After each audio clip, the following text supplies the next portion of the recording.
Power Query can transform the way you work in Excel, automating tasks and saving you time. Today, I'll show you a quick trick on how you can retrieve only new data from two tables using a really simple method. So, let's dive in. I've got 2 months of claim numbers.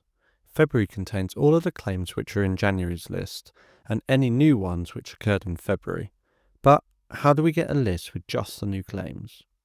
Load your first table into Power Query by clicking inside it, selecting the Data tab from the ribbon, then choosing from Table/Range. From the left-hand side, right-click the query and duplicate it.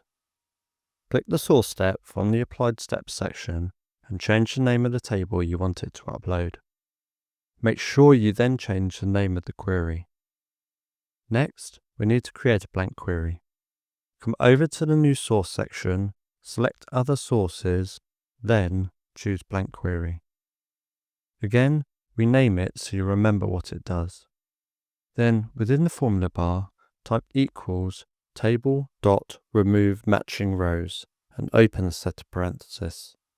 Power Query is case sensitive, so make sure that you match the case structure. The table we need to pass is the last month, as it's the one with all the transactions in it. So I'll type February in here. Next, type a comma. Now we need to match this table with the rows from the previous month. So I'll use the table.toRecords function, which converts the January table into individual records to check against.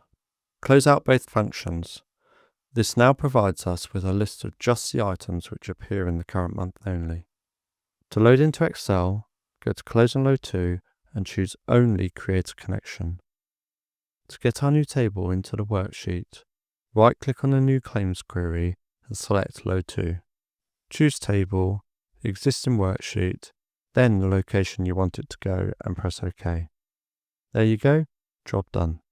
One of the main benefits of using something like Power Query is it's fully automated once it's set up. If we'd named our tables more generically, like current month and prior month, then we could input the data each time and it would output the new claims only each time. If you've enjoyed this video, please give it a like and I'll see you in the next one.